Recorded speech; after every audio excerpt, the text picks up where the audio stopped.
Hello there guys and welcome, it is Niran here and today it's time for episode number 4 of this F1 2016 career mode. Today we find ourselves in Russia in Sochi for round number 4 of the season. You guys again have been going ham on the series. If we could slap 100 likes on this episode, that would be massively appreciated. Thank you again for all the goals that we've hit, it's just mind-blowing, so again I'm very thankful for that. In the background you can see we've not got a rivalry yet. We'll find out our new rival in a moment after practice, but you can see that Toro Rosso have brought 3 updates to this Grand Prix. They are going to be OP as hell. They've got 3 competitor updates coming in like strong for them, so watch out for them. They are going to be very, very strong here in practice, in qualifying, and I assume in the race. You can see one of the Toro Rossos there in the background. That is Carlos Sainz's car, and here is ours, number 43, the Renault. It's treated us pretty well apart from in China last time out, so we'll hope that of course this Grand Prix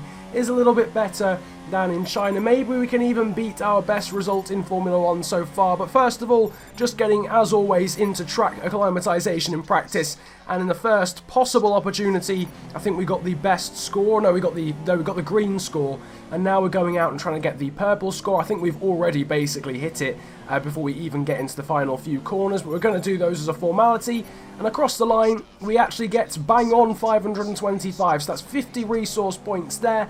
We'll be hoping to actually get another improvement on the car for Catalonia, I do believe, is the next Grand Prix, the 5th round of the season, but we don't have anything new on the car for Sochi, so no updates, no improvements on the car. We're going to get some more resource points as we get the qualifying pace purple target done within 1 lap. We're now just going to go ahead and just do some more practice laps afterwards, but that is 100 resource points straight off the bat. We also hit all of our team objectives, so we're going to get a heck of a lot of resource points there, 140 to put us now on 500 as a total, so that should be pretty damn cool indeed.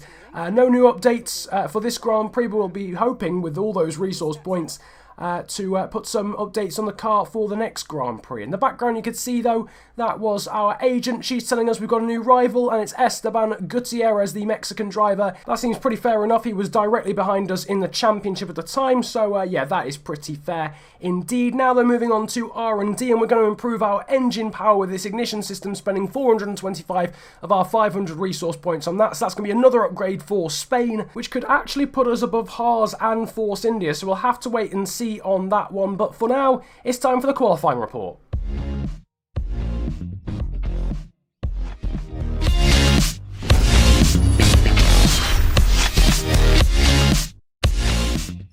Q1 in Sochi would see the Ferrari of Kimi Raikkonen fastest from Nico ROSBERG and Felpe MASSA. Home favourite Daniel Kvyat once again impressed in the new and improved Toro Rosso as he took 4th, whilst Jenson Button was eliminated in 17th for McLaren. Qualifying was once again led by a Ferrari into Q2, but this time it was Sebastian Vettel fastest from both of the Mercedes. Nico Hulkenberg just missed out on Q3 in P11 ahead of Esteban Gutierrez, who got the better of Haas teammate Romain Grosjean. But when it matters, Nico Rosberg took yet another pole this season as he looks to get his title challenge back on track. Sebastian Vettel was 2nd with an impressive Max Verstappen 3rd, whilst Lewis Hamilton will be disappointed with 4th. So the grid for round number 4 of the season looks like this. It's an all-German front row with Nico Rosberg and Sebastian Vettel heading the field. Verstappen is P3 from Lewis Hamilton in 4th. And it's Daniel Ricciardo and Raikkonen on row 3, with Kvyat impressing in front of his home crowd in 7th, and Bottas in 8th. It's then Massa, Sainz, Hulkenberg and Esteban Gutierrez to round out the top 12 for the Russian Grand Prix. So they're not a bad qualifying session, not reaching the dizzy heights or the dizzying heights of Q3 and P10 like we did in China, but it's 15th on the grid, making it into Q2 and beating Kevin Magnussen again. We also somehow are leading our rivalry against Esteban Gutierrez, despite the fact that he actually out-qualified us. Apparently we set fastest sector times and a faster lap than him. That must have been at a different point within the session, because obviously he actually outbeat us. He outperformed us in Q3. You can see our driver position as well is staying at 10 out of 10. So the Renault crew, the guys above, the powers that be at Renault are very happy with our performances so far. But now it's time to get into the race. 15th on the grid, as I said, for round number 4 here in Sochi, the Russian Grand Prix. And it's not a bad place to start, you know. I mean, it's better than the 18th places, I think, that we started in both Bahrain and Australia. So it's good to get into Q2 as well. We'll be hoping to do much more of that as well when we put the new upgrade on the car for Spain as well, which in theory should put us above Haas and Force India. So not only will we do better, but hopefully Kevin Magnussen should be getting closer to points as well, because at the moment he's actually last in the championship. There you can see the track info. Lewis Hamilton, he's looking to try and take the lead in the championship. You saw him on the screen a moment ago. He's trying to take the championship lead from Sebastian Vettel in the Ferrari, who's had a very good start to the season. There we are, though, again, number 43 in our Renault. The team just making sure that we're aware to brake heavily into turn 1 and avoid any sort of carnage. Well, we'll try to, but I get the feeling it's going to be very hectic down into turn 1. Just setting off there for the formation lap. The formation lap, though, now ending, skipping towards the end of it, because you guys have seen the formation lap realistically. Lining up on the grid, though, ahead of Sergio Perez and Jenson Button, which are pretty big things, really, to be doing. That's a pretty big thing. That's a pretty big achievement, because both of those guys in very strong cars and are very strong drivers, obviously. But the lights now are starting to illuminate here for round number 4 of this 2016 Formula 1 season, and the lights are now off. Eventually they're now off, and we are underway, and it's a pretty storming start. Much better start than both of the Haas cars. Already going past Grosjean. Gutierrez is on our inside. We've got Carlos Sainz and Fernando Alonso there. Alonso brakes, and there's been an incident behind as well, including our teammate. We'll have to watch that in a moment. Gutierrez, though, lunging up the inside of everyone down into turn number 2. He gets sideways, and Kimi Raikkonen brakes in front of us. I think we've lost a tiny bit of our front wing there as we tap the back end of Kimi Raikkonen, but trying not to get involved in incidents, and unfortunately we have done. Gutierrez, again, is the bane of our existence at the moment as we lunge up the inside of Kimi Raikkonen, who's had an absolutely appalling start. He's now down to 14th and has got to hold on in front of Romain Grosjean in order not to lose any more places. Here, though, is what happened at turn 1, and it's Kevin Magnussen getting squeezed by Marcus Ericsson, and once again the Dane is not getting off to the best possible start in this race. Marcus Ericsson, the man who squeezed him, then went down into turn 2 and just broke far too late and slammed into the back end there of Jenson Button, completely breaking Ericsson's front wing off, or the majority of it. You could see the incident between us, Gutierrez and Raikkonen happening there as Haryanto and Felipe Nasr breezed past the Swede. This, though, is what the start looked like on board with Kimi Raikkonen, and it's one of the worst starts I've ever seen. Daniel Kvyat at his home Grand Prix going through, one of the Williams going through there as well. We've got another Williams now to our left-hand side, as well as Kimi Raikkonen down into turn 2. Watch for a kamikaze move on the inside. That's Esteban Gutierrez. He gets it all wrong, though, taps one of the Williams cars, gets a bit of a slide on, and all of these cars go through. Another Williams, a Toro Rosso of Sainz, and the McLaren of Fernando Alonso all managed to breeze past us and Kimi Raikkonen. So we're in P13. We've gained a net 2 places from the start, but it was a very interesting one. Unfortunately, chipping a little bit of our front wing off, but it's not really affecting us. It's very minimal damage, realistically, as we now go up the inside of Esteban Gutierrez. We've been involved in incidents with him 3 times now, would you believe, in the first 4 races of the season. Obviously, slamming into the back of him at the safety car in Bahrain. Then in China, he got turned round by Ericsson, and then he spun into us, and then here, he just causes all sorts of carnage with a ridiculous move up the inside of everyone. Slows down Kimi Raikkonen to the point where he brake checks us, and we've lost a tiny bit of our front wing. It's not going to hinder us too much, though. I think it's only going to slow us down realistically, going through that long left-hander at turn 4. Meanwhile, though, we are going up the inside of Fernando Alonso, that McLaren Honda severely lacking in straight-line speed, and we go through, even without the assistance of DRS there, onto lap 2. And up into P11 we go. Nico Hülkenberg in the Force India is creating a little bit of a bottleneck in front of us. Valtteri Bottas and Carlos Sainz trying to get past him. Obviously, Carlos Sainz now in that Toro Rosso. That is now the 3rd best car on the grid, would you believe? Only Ferrari and Mercedes are better than that Toro Rosso in theory, hence why Daniel Kvyat's up in like P5 or 6. The Toro Rosso, would you believe, is better than the Red Bull. Quite astonishing. Sergio Perez setting fastest lap of the race. That's swiftly beaten by Kevin Magnussen. And the reason why that is happening is because none of the front runners are really lapping that quickly. They're all backing each other up. Hence why we've got a massive train, and we've taken advantage of that by going up the inside of Carlos Sainz in that extremely quick Toro Rosso. But yeah, you can see on the mini-map that no one's really got away from anyone. There's a massive train from first all the way down to us, basically, at this point. We've got Valtteri Bottas and Nico Hülkenberg in front of us here on lap 3. Later on into the lap, and Nico ROSBERG, who's holding up everyone. He needs to have a good race here. He's retired in China, and he's miles behind everyone else in the championship, but he's now lost out to his teammate, crucially, Lewis Hamilton. They're taking the lead down the back straight here at Sochi. And even later onto lap 3, coming onto lap 4, rounding the final corner, now onto the 4th lap of the race, we've got Valtteri Bottas in our sights. And having been 13th after that first lap difficulty, we've passed Gutierrez, we've passed Alonso, we've now passed Carlos Sainz, and we're now looking up the inside of Valtteri Bottas to try and take P9. We seem to have pretty decent race pace around here, but obviously that bottleneck at the front of the order with everyone battling is really helping us out. In front of us, Nico Hülkenberg's actually got in front of Daniel Kvyat now through this sweeping left-hand corner, trying to get up the inside of Bottas. Unfortunately, that front wing damage means we can't actually take that flat, but we're now going to try and go right around the outside, off the track slightly, losing the back end a little bit. That's going to allow Valtteri Bottas back up the inside. Great racing between myself and the Williams. Carlos Sainz is right behind. He's trying to take advantage. We've got a better exit though out of that right-hander, going for the switchback. Now going to the inside of Valtteri Bottas. Through this corner we go a little bit wide there, off onto the AstroTurf. There's been an accident behind. Valtteri Bottas has gone wide, come back onto the racing line, and he's collected someone. We, though, drive away with P9. Kvyat there losing out to Hülkenberg for P7, but this is what happened to Valtteri Bottas. Carlos Sainz goes through, but Bottas goes back onto the racing line, comes back onto the track, and completely wipes out Fernando Alonso. Fernando Alonso also loses his front wings. That's basically the end of his race. He'd actually gone for an interesting alternate strategy, actually, by starting on the harder compound, the yellow-walled soft tyres. Obviously, tyre wear around here is not a massive issue. We shouldn't be struggling with the same issues that we had in China, so that at least is a bit of a bonus. On to lap 5, and Daniel Kvyat for some reason coming into the pit lane very, very early. We'll see whether he's still sticking to the one stop or for some reason going for a 2-stop. On to lap 8, it's been a bit of a grind, but we've managed to catch up to Nico Hülkenberg in the Force India. Obviously that battling with Valtteri Bottas lost us quite a bit of time. We're now breezing up to the back end of the German in that Force India, down at the end of the second DRS zone, and we go up the inside there into P6, although realistically I think that's more like P7 net because of Daniel Kvyat pitting. On to lap 9, and some more people into the pit lane. We're now up into 4th position, so we're going for quite a long stint, it would seem, in comparison to most other people. On to the next lap, on to lap 10. This is the lap that we're meant to be pitting, and everyone else has come into the pit lane, and we are now leading the race. Would you believe we're leading the race in Formula 1 in our 4th race? I mean, yes, it's because of strategy, it's not outright leading, but we are in the lead. It doesn't look as if it's going to last for very long because these tyres are starting to go off a little bit.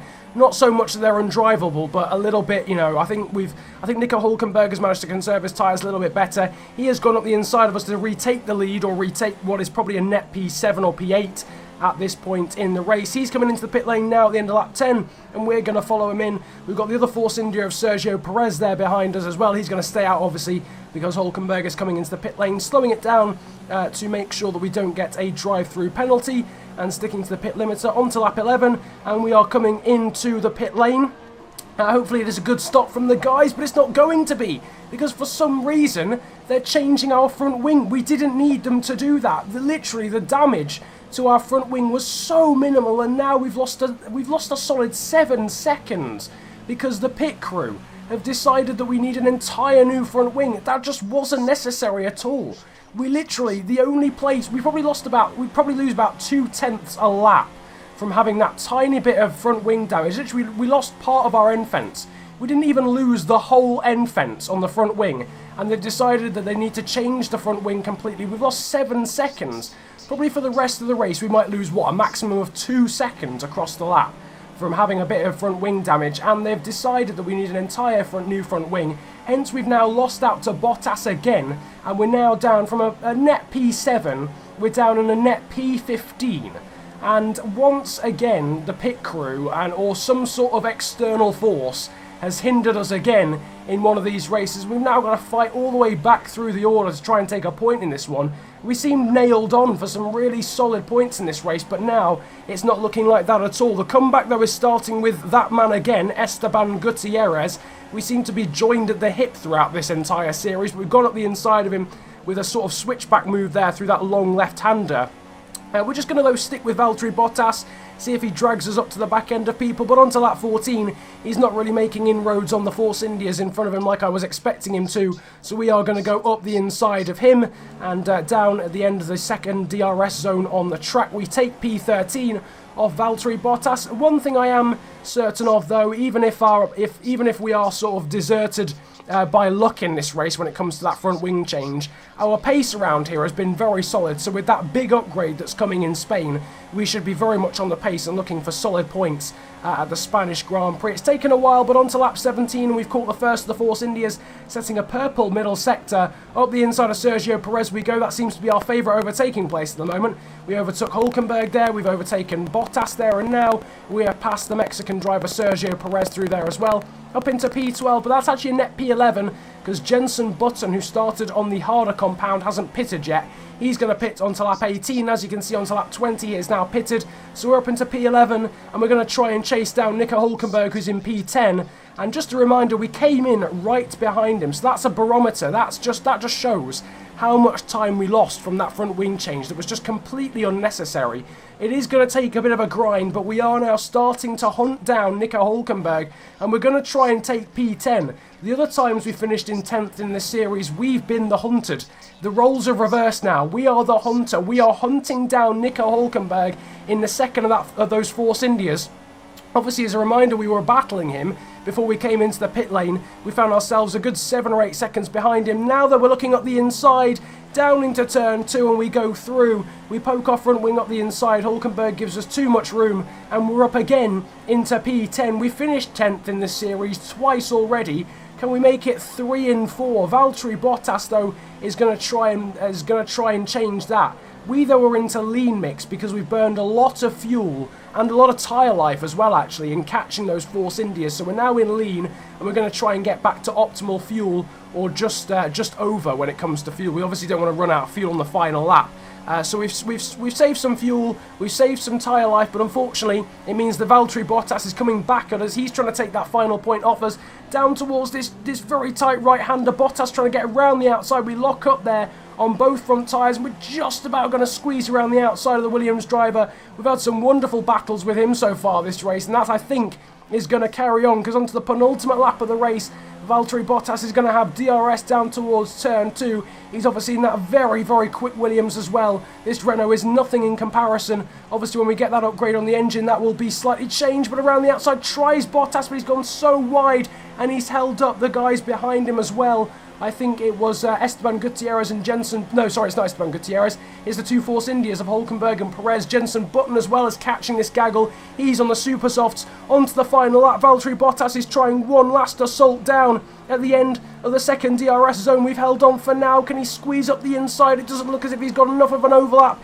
It looks like we are going to hold on for P10. The tyres are starting to go off because we use so much tyre life in catching Perez and Hülkenberg. We're back down to optimal fuel. We're not going to run out of fuel across the line, and it looks as if we're going to finish in a Williams sandwich with Massa in front of us and Bottas behind, but crucially it is a return to point scoring. We lock up through the final corner, but we do not lose the position. We have taken 10th place once again in this series, and it is a return to the points. It's only one extra point, but they all count at the end of the day. And for the third time in this series, we have finished 10th.